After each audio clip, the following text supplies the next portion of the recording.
Bonjour à tous et bienvenue sur les Chroniques du Blindage. Alors aujourd'hui, une revue de boîte avec un nouveau Panzer IV, en l'occurrence le modèle J de chez Border Model. Modèle de commandement, donc on va voir un petit peu ce qu'on a dans la boîte. Je dirais un Panzer IV de plus, mais qui reste, ceci dit, dans le standard des meilleures productions que l'on connaît aujourd'hui. Voilà donc pour la boîte avec un box art plutôt sympathique, fourni également avec la maquette, deux figurines qui sont somme toute assez jolies pour des figurines en plastique injecté. Allez, on démarre tout de suite avec la notice de montage. Alors la notice, on va retrouver le box art sur la page de couverture, format à l'italienne. Alors, notice qui est peu épaisse comparativement à certaines. Le Panzer IV, c'est pas forcément, bon, c'est pas un gros char, mais c'est pas forcément non plus un petit char, donc on a quand même pas mal de pièces. Et là, on a quand même un nombre d'étapes de montage qui est assez réduite. Alors sur la page de garde, on a enfin sur la première page ou la deuxième page pardon, on a donc le petit rappel habituel du nombre de grappes avec ici un stagiaire qui a dû mettre des coups de feutre sur toutes les notices. Le gars a dû avoir quand même du boulot parce que en fait on a une photo avec un certain nombre de grappes et il y a malheureusement des grappes qui ont été prises en photo et qui ne sont pas dans la boîte. Donc il y a, j'imagine un gars en Chine qui a mis des petits coups de crayon partout. Donc ça a dû l'occuper un petit moment. On a aussi quelques photos de Panzer IV. Donc juste pour rappeler très rapidement, le Panzer IV se situe, c'est la dernière production du Panzer IV. Donc il vient après le H, hein, il n'y a pas eu de I hein, dans la nomenclature allemande, c'est toujours un petit peu particulier. Donc on passe du H au J, et donc le J se distinguait principalement par ses pots d'échappement de forme extrêmement simplifiée et par l'adoption de jupes de Schürzen, ce qu'on appelle les Schürzen Thomas, c'est-à-dire que les jupes latérales n'étaient pas pleines, mais de style grillagé. Alors je dis tout de suite, les jupes latérales de caisse ne sont pas fournies dans le kit. Voilà. Donc si vous souhaitez monter un Panzer IV J avec des Schürzen, enfin des Schürzen Thomas, il faudra passer par l'aftermarket. Voilà, donc pour le petite vue sur les grappes, on a deux petites planches de photodécoupe. On a une planche de décalque extrêmement minimaliste, parce que comme on va le voir en termes de décoration, bon, c'est pas très folichon, mais c'est pas grave. Enfin, pour moi, c'est plutôt secondaire dans les maquettes, la décoration. Globalement, on peut faire un petit peu ce qu'on veut. On a un peu la liberté de, surtout sur des Panzer IV, il y a eu tellement de décorations différentes que bah voilà qu'on peut faire un peu ce qu'on veut. Quand je parle de décorations différentes, je parle notamment au niveau des marquages. On peut facilement trouver tout ça dans le commerce. Voilà, donc le montage va commencer ici par les pots d'échappement justement. Alors les dessins sont un petit peu bizarres, sont petits et assez gras. Enfin, ça me fait penser un peu à des notices de montage il y a une trentaine d'années. Ça, c'est assez marrant.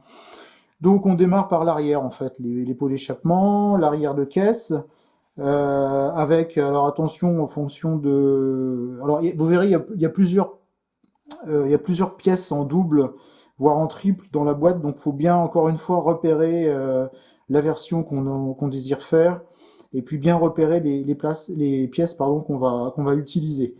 Donc voilà ici par exemple pièce optionnelle, pièce optionnelle. Alors il y a des coups ça se joue à pas grand chose hein. Ici sur les galets porteurs, c'est les galets du dernier type, donc sans caoutchouc et donc c'est vraiment ça se joue à vraiment pas grand chose.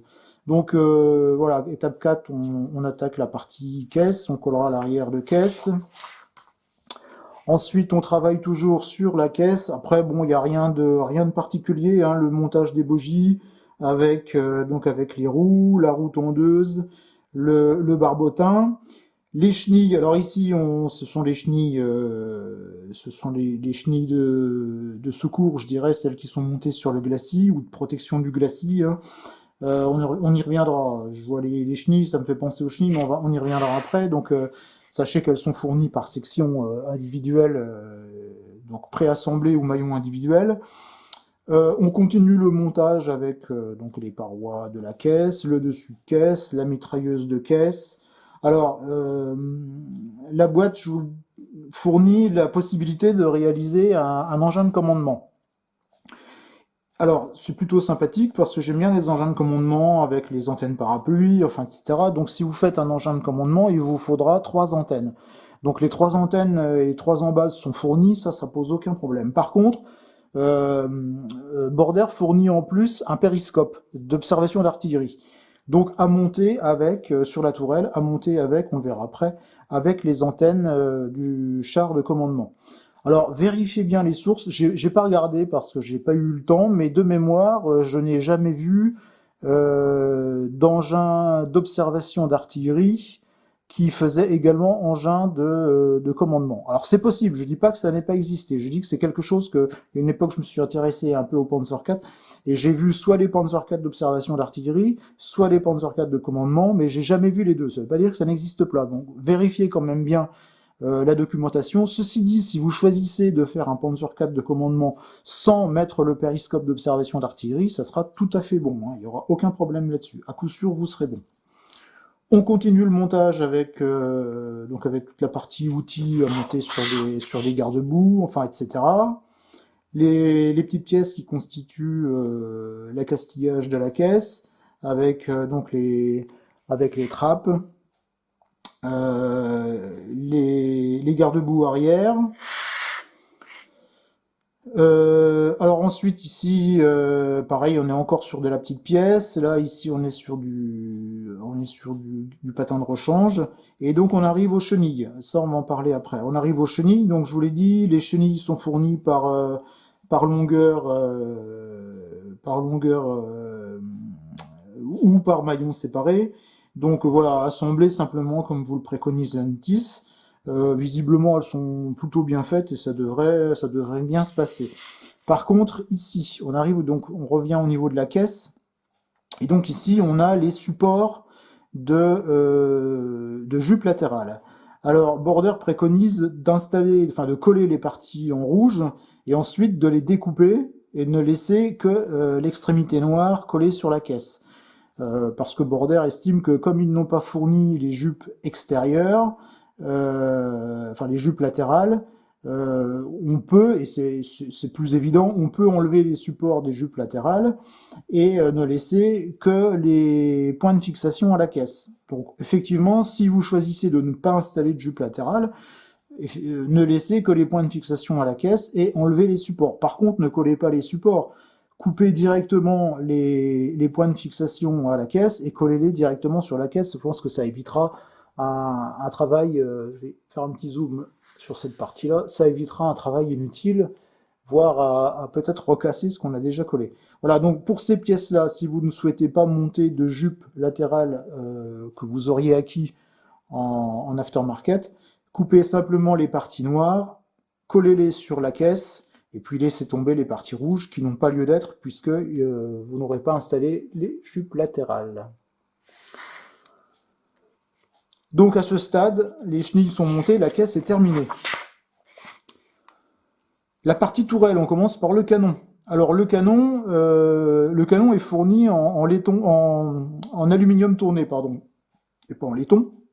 Donc c'est plutôt sympa, ça évite d'avoir le sempiternel joint de moulage à poncer. Donc ici, avec la partie mantelet, etc.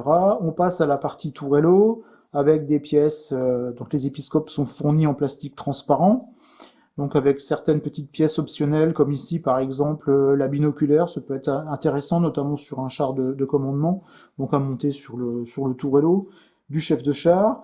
Ensuite, on va passer donc au niveau du canon, on revient sur le canon avec le montage du frein de bouche et de ses extrémités. Donc le frein de bouche, ou plutôt les freins de bouche, parce qu'il y a plusieurs options, sont moulés avec des moules à tiroir, donc il n'y a aucun joint, ça c'est plutôt bien vu. Donc assemblage du haut de la tourelle et du canon. Ensuite, on passe aux diverses pièces qui agrémentent la tourelle, avec la caisse de rangement arrière, la Rommelkiste, si mes souvenirs sont bons. Voilà, ici, au niveau de la pose du périscope, donc le périscope, le voici, il est ici. Donc je vais faire un petit zoom, hop, sur cette partie-là. Voilà. Donc ici, on a une antenne de commandement à monter, hein. Par contre, on a donc le périscope qui se situe ici, près du tourello du chef de char. Voilà, donc le périscope, c'est cette pièce G12 avec son embase, pardon. Non, c'est pas la pièce G12, autant pour moi. C'est la pièce G1 avec son embase ici, donc qui permet d'installer le périscope. Si vous choisissez de ne pas l'installer, ce qui à mon avis serait le mieux, mais enfin, encore une fois, si vous arrivez à choper une photo qui va bien avec le périscope et les antennes de commandement, ne vous en privez pas. Donc à ce moment-là, vous pourrez installer cette pièce-là. On la retrouve ici, alors je pense qu'il y a une option qui est fournie en pièce A57, qui est aussi un périscope d'observation d'artillerie. Pour la partie jupe de tourelle, donc on a l'ensemble des jupes de tourelle, par contre elles sont complètes au niveau de la tourelle, donc avec les fixations et avec les parties métalliques qui constituent les jupes de tourelle. Donc vous voyez au niveau de la tourelle, alors je vais dézoomer un petit peu, parce que je ne sais pas si on a bien vu. Voilà, donc je disais au niveau des jupes de tourelle, hein, c'est sur cette partie-là. Donc tout est fourni, support, il y en a même une pièce en photodécoupe grillagée. Et puis donc les jupes en elles-mêmes, donc on peut... Alors c'est pas déconnant de faire un engin comme on l'a sur le Boxart, c'est-à-dire avec une tourelle complètement équipée de ses jupes, et par contre un bord de caisse qui n'est pas équipé de ses jupes latérales. Voilà, donc ce que vous aurez monté ces dernières parties, la maquette sera terminée. Donc on voit bien hein, donc le Panzer IV, je dirais, dans son intégrité, avec ici une antenne, une deuxième antenne et la troisième antenne parapluie derrière. Ensuite, ici le périscope d'observation d'artillerie, puis quelques pièces optionnelles au niveau du tourello, la binoculaire, qui est éventuellement installable ou pas, c'est selon. Je fais un petit zoom concernant les profils. Alors il y a deux profils, d'où la planche de décalque minimaliste. Le guide de peinture est fourni pour les peintures à mots. Et on a deux profils, un en camouflage, je dirais, traditionnel 3 tons, et un avec un camouflage blanc, donc donné pour un Panzer 4J en février 45, donc on n'a pas d'indication d'unité. Ici, on a 12 TH, alors je ne sais pas ce que ça veut dire 12 TH, Panzer 4J 12 TH, décembre 44. Moi, j'aurais dit la 12e SS Panzer Division Hitlerjugend, peut-être. Enfin, je vois pourquoi pas. Ça me paraissait évident. Mais là, 12 TH, je sais pas. Donc, si vous savez, ben, mettez-le en commentaire. Ça permettra à tout le monde de savoir un petit peu ce que signifie ce 12 TH. Donc on retrouvera ici les peintures de la gamme Amomig, et puis sur le bas du profil, on va trouver, donc il n'y a pas de mal à se faire du bien, chez Amo, on va trouver toutes les références des produits utilisables pour réaliser le vieillissement du véhicule. Donc je vous passe, vous regarderez si vous êtes l'euro possesseur de cette maquette. Voilà, donc pour la partie notice, et puis donc à la fin on a un dessin au trait, un profil au trait de la bête. Alors, les grappes. Alors, on va passer tout de suite, on va regarder un petit peu la caisse et la tourelle. Alors, pour l'ensemble des grappes, des pièces, c'est très bien moulé, c'est clair, net, sans bavure. Comme on le dit habituellement, il n'y a pas de retassure, pas de flash. C'est vraiment très bien fait. Voilà, donc au niveau de la caisse est bien complète, y compris au niveau du riftage, sur la partie qui ne se voit pas, sauf à faire un char retourné. Sinon tout ça est bien propre. Au niveau de la tourelle, donc là c'est la partie supérieure de tourelle. Pareil, les rivets sont présents. On a aussi toute la partie boulon avec les têtes de boulon qui sont qui sont moulés sur le dessus. Je sais pas si on voit à l'écran, mais c'est vraiment bien. C'est ce qu'on fait de mieux à l'heure actuelle. On a ici des cordons de soudure qui sont aussi assez réalistes, qui sont plutôt fins. Bon, tout ça est vraiment très bien fait, hein. Première grappe, donc là on est sur des parties qui constituent, alors je vais dézoomer un petit peu, voilà, hop, la tourelle. Donc ici on a le blindage de jupe arrière, qui est alors un tout petit peu épais, mais qui fera quand même le job sans problème, hein, à mon avis. Ici on va retrouver les supports de jupe de tourelle. Alors ici, on a des caches transmission en blindé, donc il y en a deux types différents. Alors j'ai pas étudié pour la notice pour savoir quel type convient, mais enfin à mon avis les deux conviennent. Alors la seule différence qu'on a entre les deux, c'est que sur celui-ci, on a voilà un boulon supplémentaire et on a une inscription. Alors j'essaie de lire si, mais j'y arrive pas, faudrait regarder avec la loupe. On a une inscription qui est vraiment très bien faite, hein, juste ici, là, sur le dessus. Voilà, donc sur cette grappe-là, on trouvera également deux freins de bouche qui sont ici. Donc, vous voyez, moulés avec des moules à tiroir, donc on n'a pas de joint. Ici, le capot de la transmission avec les deux orifices caractéristiques des Panzer IV. Et puis ici, des trappes, voilà, les trappes d'accès. Alors, tout ça est plutôt bien moulé. On n'a même pas de, ce que j'étais en train de regarder, on n'a pas de pastille d'éjection là-dessus. Donc, par contre, on en a sur les faces internes des jupes. Donc ça, il faudra les poncer, hein. Peut-être les remastiquer un peu, mais je pense qu'en ponçant, ça devrait être bon. Alors ensuite, on va passer à une grappe un peu plus petite, la grappe J. Donc la grappe J, on a cette fois tout un tas de pièces qui se positionnent au niveau de la caisse. On va avoir les outils, on va avoir l'extincteur, on y aura ici l'embase du phare Bosch. Ici, ce sont les crochets d'arrière de caisse. On a là des patins de rechange. Ici, on a le silencieux de l'échappement. Ici, on a l'échappement. Bon voilà, je ne vais pas vous détailler tout, le cri, etc. Mais encore une fois, moulage impeccable, c'est net, sans bavure. On revient sur les pièces de tourelle, donc avec cette fois le bas de la tourelle, le mantelet. Ici, on va avoir toute la partie épiscope du chef de char.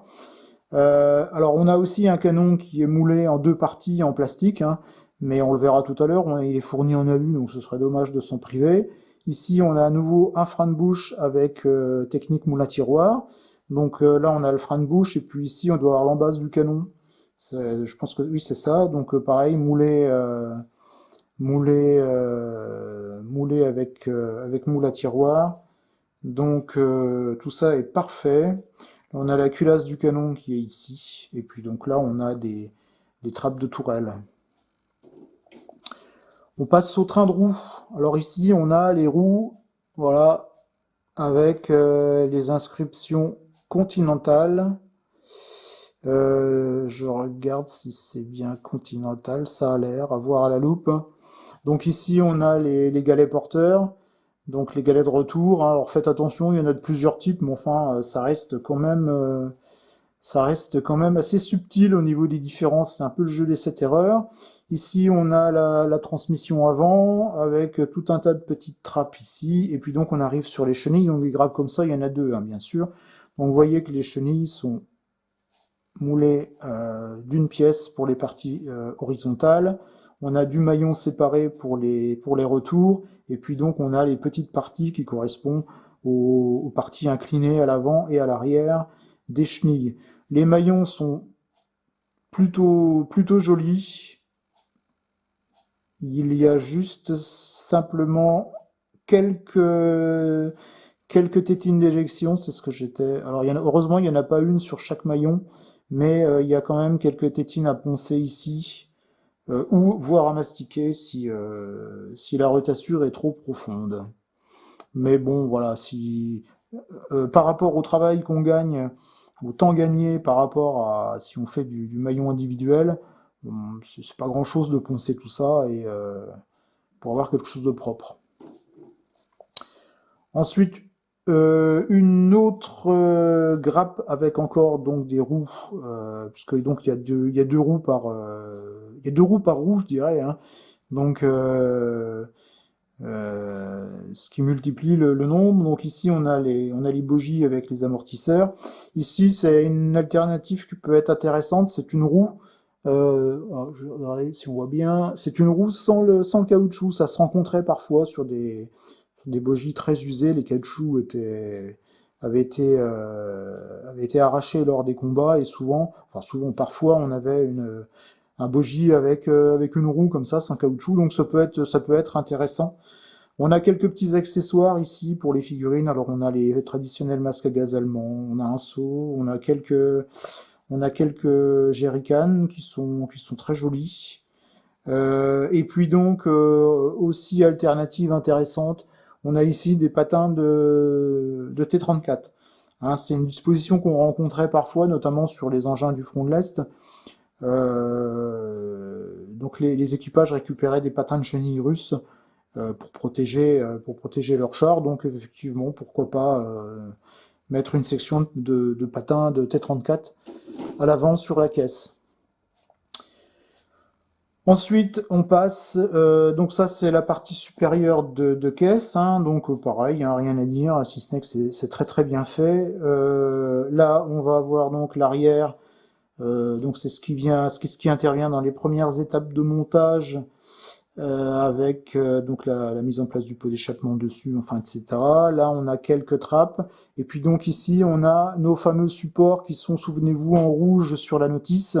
Donc où il faudra simplement découper la partie en contact accolée avec la caisse si on ne souhaite pas monter les supports en tant que tels. Alors ce qui est marrant, c'est qu'on a aussi ce type de support qui est pour un Panzer 4H. Donc voilà, donc ça c'est à ne pas utiliser bien entendu, hein, puisqu'on n'avait pas ce type de support sur le J. Et puis donc dernière grappe avec les garde-boue. Les garde-boue latéraux, plus quelques pièces, notamment ici une pièce qui se colle sur la caisse. Donc c'est aussi bien fait, il n'y a pas de défaut particulier. Quelques tétines d'éjection à poncer sur la partie inférieure, mais rien de catastrophique, hein. Je vous montre ça. Voilà. Donc sinon ici l'aspect tôle.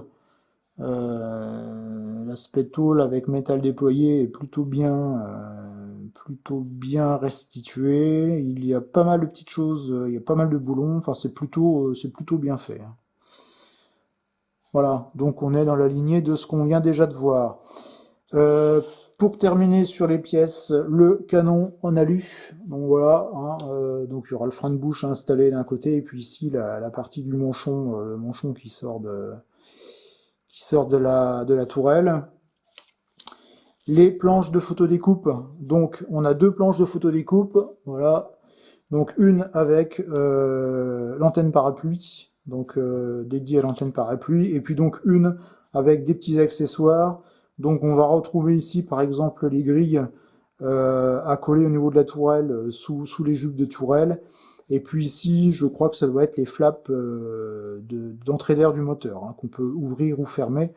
Donc, enfin, généralement, elles étaient ouvertes, hein, donc elles reposent sur les garde-boue. La planche translucide où on va avoir les épiscopes. Bon, bah rien de transcendant, ils sont extrêmement bien moulés. Ils sont très clairs, on dirait presque une verrière d'avion. Bon, moi je suis pas fan, hein, sur les blindés, je pense qu'il vaut mieux peindre les épiscopes, enfin ce genre de choses.